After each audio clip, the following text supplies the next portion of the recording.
What if I told you that you could get a 3-bedroom home with a full attached garage delivered and set on your land for a fraction of what traditional construction costs? Now, before you roll your eyes and say, yeah, but it's just a trailer, stick with me, because what I'm about to show you is going to completely change the way you think about modular housing.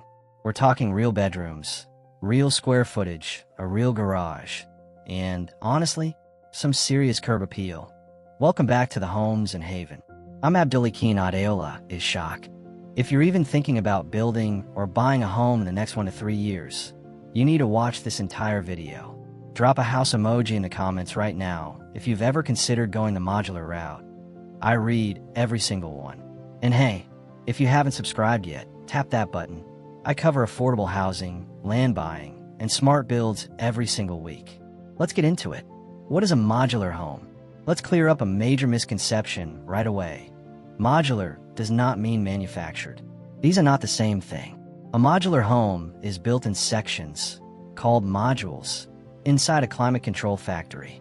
Once complete, those modules are transported to your site and assembled on a permanent foundation, just like a site-built home. Here's why that matters. Modular homes in most states are classified and appraised as real property, the same as a traditionally built house. That means you can typically finance them with a conventional mortgage, FHA, or VA loan. That's a huge deal if you're concerned about resale value or long-term investment. Now, the home we're looking at today takes it one step further. It comes with an attached garage module, which adds serious functionality and, frankly, a lot more legitimacy to the overall look of the property. The floor plan breakdown. Alright, let's talk about what you actually get. The main living area typically runs around 1,400 to 1,800 square feet, depending on the builder and configuration. And that's before you count the garage. The layout is designed for real family living, not just something that looks good on paper. Bedroom 1, the primary suite. You're looking at a generously sized primary bedroom, usually around 14 by 14 feet, with a walk-in closet and an ensuite bathroom. The bathrooms in these builds have come a long way. We're talking double vanities, soaking tub options, and tile walk-in showers. Not luxury hotel level, but completely respectable.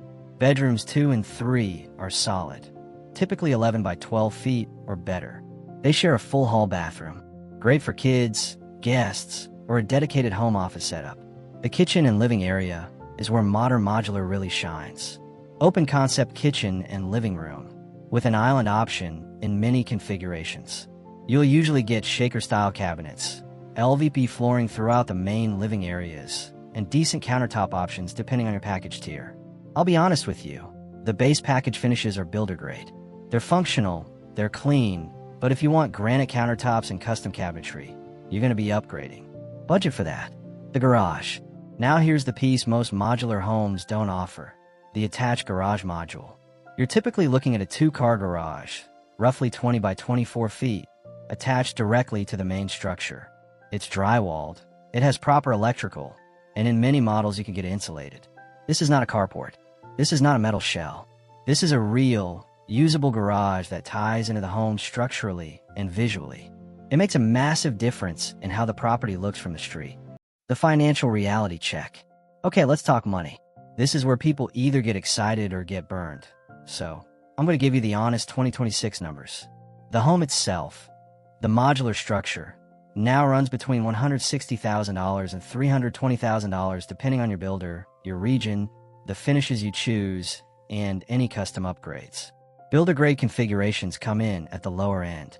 If you want higher-end finishes or a larger footprint, you're heading toward that upper range. The attached 2-car garage is currently running between $28,000 and $45,000 on its own. So if anyone quotes you a complete package and the number feels low, make sure you're clear on whether the garage is included in that figure or not. Now here's what most people forget to factor in, and this is where projects go over budget. Site prep, clearing, grading, and getting your lot ready can run $10,000 to $30,000 depending on the terrain. Foundation, a proper crawl space, or a full basement runs $18,000 to $40,000 in 2026. Utilities, connecting to water, sewer or septic, electric and gas. Budget $10,000 to $25,000 depending on how far your lot sits from existing infrastructure. And here's something that's catching people off guard in 2026. Utility tap-in fees in urban adjacent areas have gone up significantly. Don't assume that number will be small. Permits and inspections. This is a hidden cost a lot of first-time builders completely miss. In 2026, local permit and inspection fees can add $2,000 to $10,000 to your total. Check your county before you finalize your budget.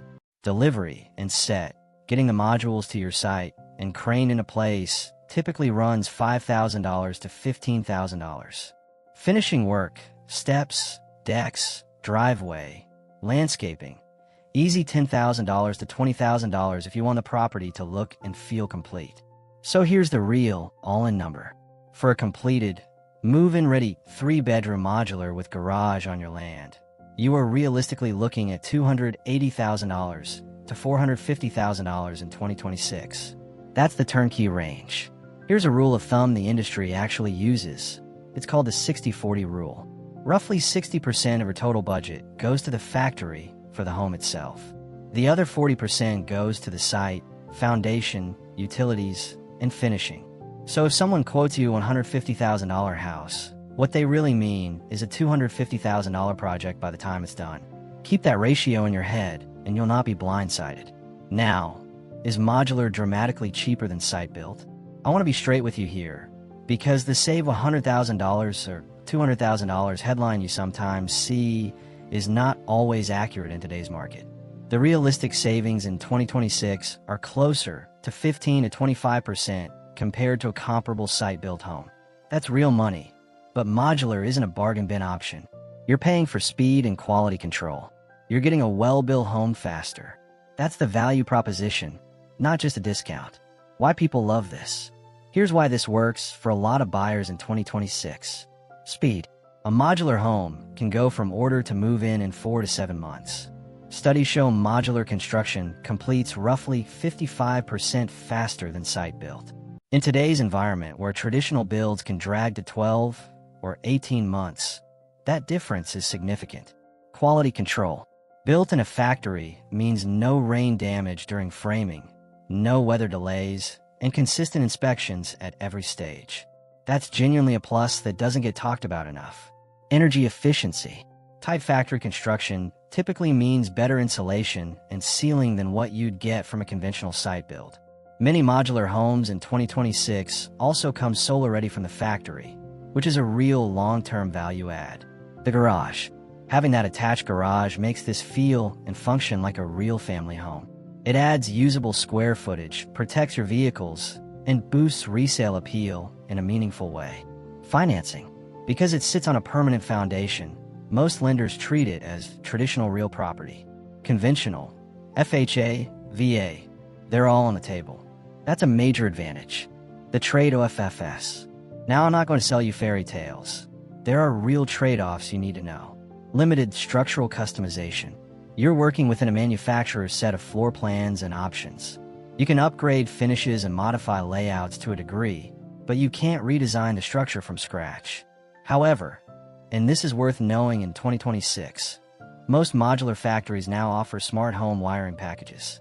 For $2,500 to $5,000, you can get a smart-ready electrical setup done in factory, which is significantly cheaper than retrofitting it after delivery. If you're building now, it's worth asking about. Land is your responsibility. The builder delivers a house. Everything before and after that, the foundation, the utilities, the site prep, that's on you to coordinate and budget, which is exactly why that 60-40 rule matters. Zoning and HOA restrictions. This one is critical and catches people off guard. In 2026, many jurisdictions have updated their zoning codes, but modular homes still get blocked in certain HOAs. Before you purchase land, check for minimum square footage requirements, roof pitch requirements, and whether the HOA or municipality distinguishes between modular and site-built. Do that research before you buy the land, not after. Perception still exists in some markets. Most of it is outdated thinking, but it can influence your buyer pool when you eventually sell. Know your local market before you commit.